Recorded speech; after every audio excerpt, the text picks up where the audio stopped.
Wouldn't it be cool if you could practice your presentation and get feedback without any consequences? Maybe you'd like to just build your answering the unexpected questions muscle, but in an environment where no one's going to think you foolish. Well, that's exactly what happens in my virtual Speak Easy. It's an online space where you can do just that. Practice in a safe, non-judgmental, no consequences environment and receive feedback from me. Best thing, it's free. Head over to my website, the link is in the show notes, to see when the next one is being held, when it's being hosted, and to ensure you are on the list. Welcome. Welcome to another episode of Speaking with Confidence. On this show, I coach business owners, public servants, impact-minded leaders, and other, like I say, corporate hippies, how to speak with confidence, authority, authenticity, and with impact so you can show up, speak up, and make your desired impact in the world. It is lovely to have you here.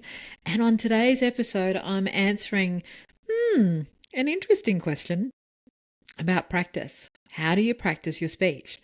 Now, this came about because I'm working with a private client at the moment. In fact, she's in the US, and so we're doing a couple of calls and then anytime access via WhatsApp, which is awesome. She's preparing for a speech, and her issue is not that she's nervous. In fact, she's a relatively confident speaker. But this particular presentation is in front of her ideal audience. They are potential clients. And so she wants this presentation, she wants this 45-minute speech to be really impactful, really powerful. And her question was, what's the best way to practice? How do I make this feel good? So I'm going to give you a whole lot of my tips because look, most speaking coaches will advise you to practice. Practice makes perfect, as they say. I don't agree. In fact, my worst ever speaking engagements, the ones where I have bombed, have been because I've practiced. I rehearsed a word for word speech, and then when I hit the stage, it was awful. Now, there's a few reasons why it was awful.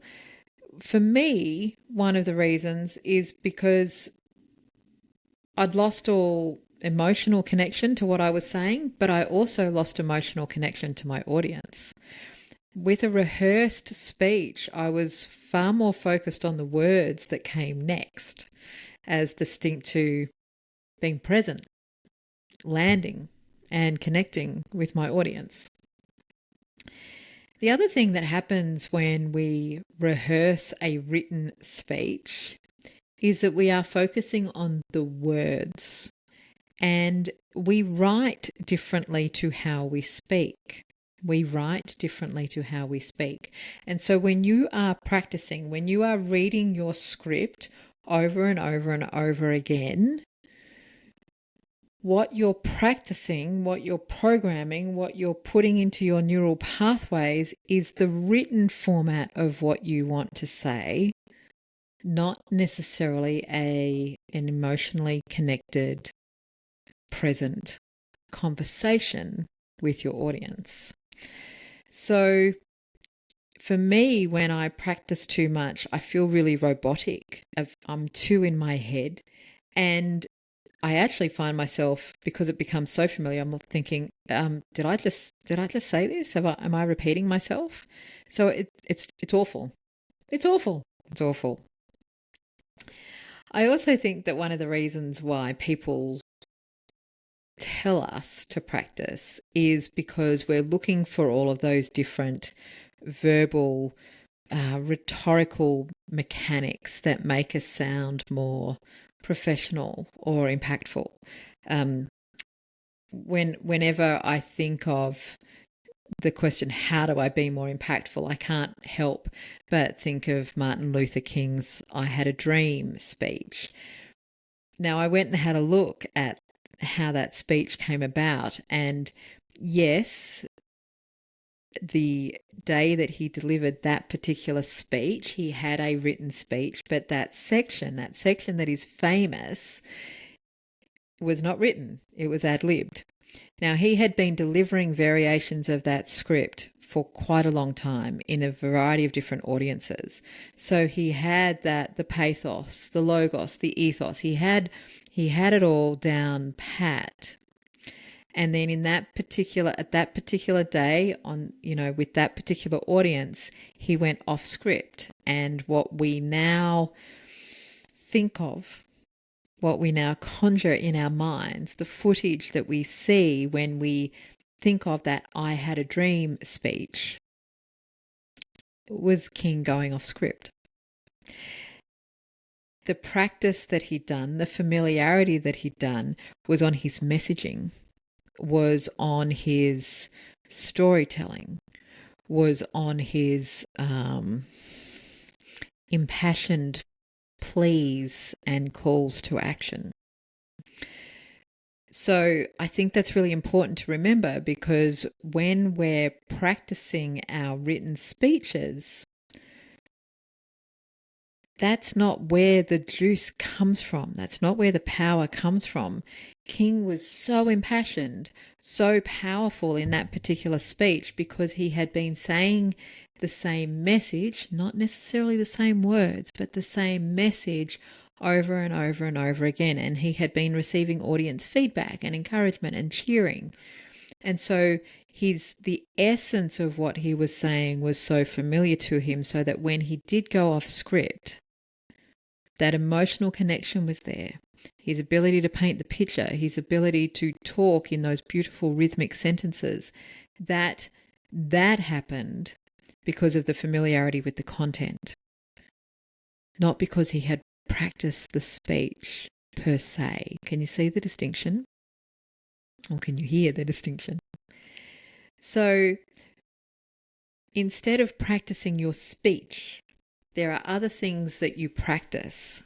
There are other things that you can do to get familiar, to almost mimic that environment of saying the same speech over and over and over again. Because let's face it, most of us aren't activists like Luther King was.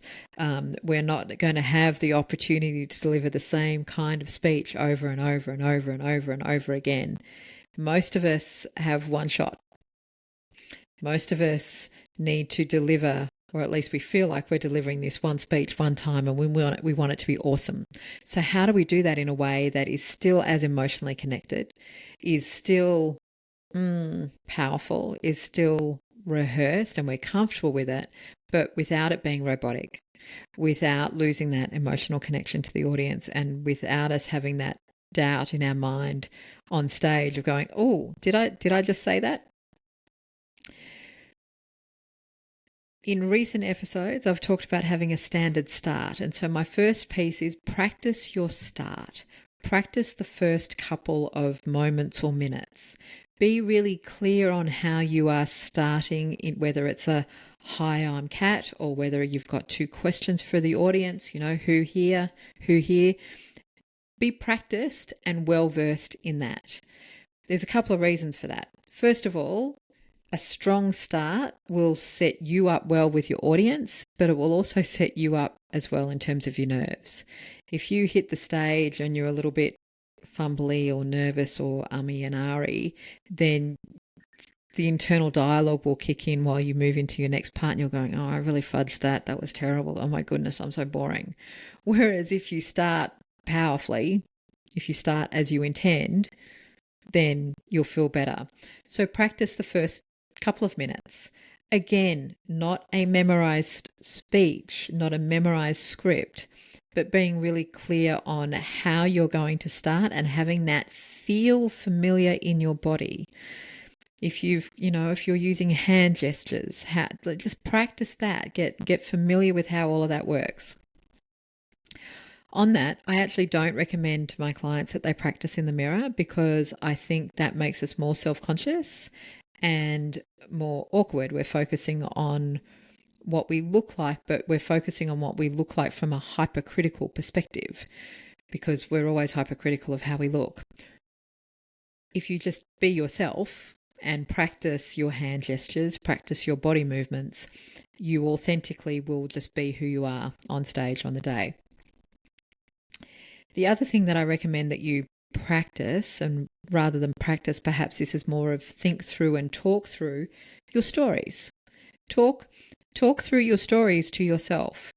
I will, if I'm preparing for a presentation, I will often just kind of look at my deck of slides and I will just talk through what I'm going to say to each of those slides or a couple of those slides, not with a script in front of me, but just kind of go, okay, so on that particular slide, I'm going to talk about how imposter syndrome really gets in the way, and I'll just have that conversation with myself.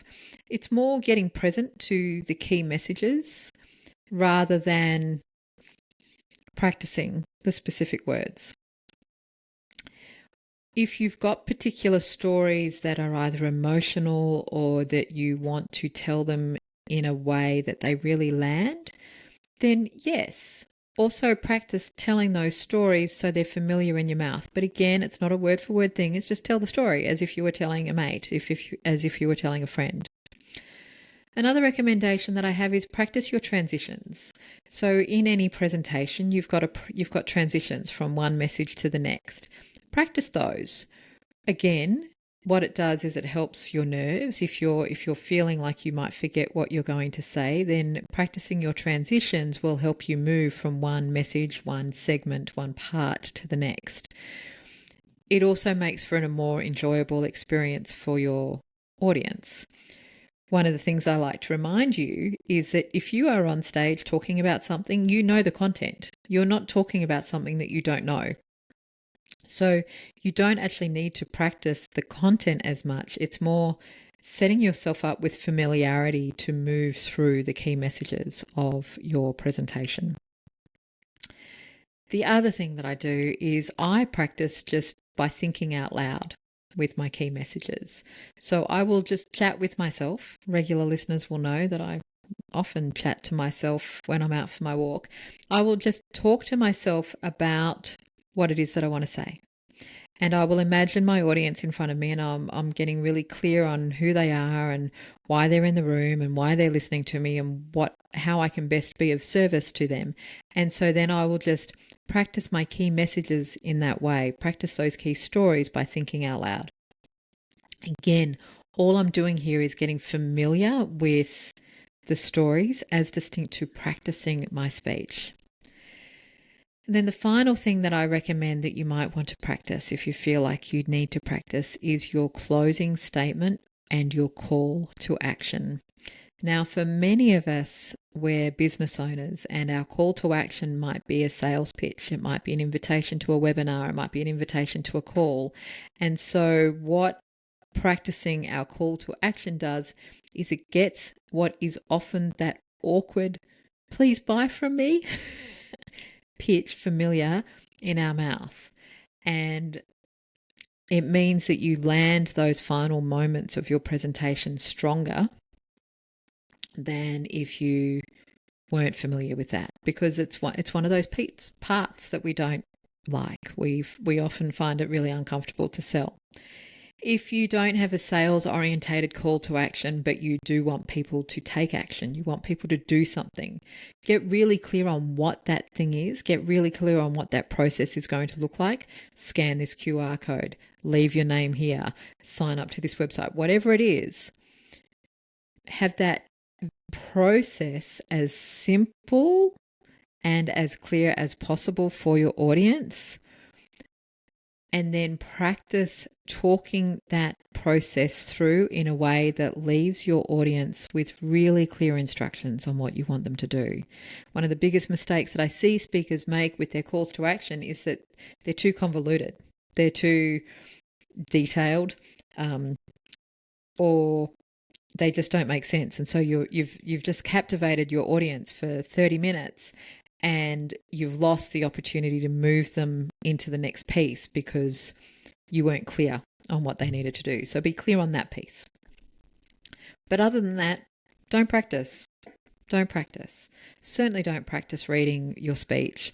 And in fact, if you want some tips on how to craft your notes, in a way that you're not using a script, you're just being able to glance down at kind of reminders of what's coming next. You'll see there's a link in the show notes to episode 71, Frame Your Thinking. It basically talks you through my post-it note method for, well, geez, I run entire day workshops just with a handful of pages with post-it notes because I know what I'm talking about, as do you. All I need is a reminder of the things that I want to get through in any particular presentation. So that's my answer to the question of how do I best practice.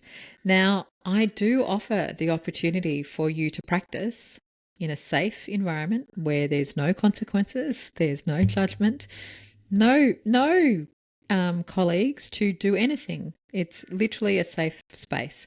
It's called my Speakeasy, and it's a speakeasy practice session. We quite literally jump online at the designated time. You practice whatever you want to practice. It might be the opening of your presentation. It might be your powerful close. It might be your call to action.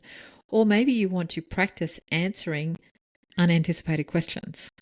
We do all of that in the Speakeasy practice session, and you get some coaching as well. So head over to the website, the link is in the show notes, to see when the next one is being hosted and to ensure that you're on the invite list. I hope that's helped. And I hope that has actually taken the pressure off practicing your upcoming speech or presentation. Let me know how you go. You can find me on Instagram. And of course, you can find me here again next week for another episode of Speaking with Confidence, the podcast where I coach impact-minded leaders just like you how to speak with authority, authenticity, confidence, and impact so you can make your dent in the universe. I hope you enjoy the rest of your day, and until I see you again, here's to confidence, and here's to impact. I'll see you soon.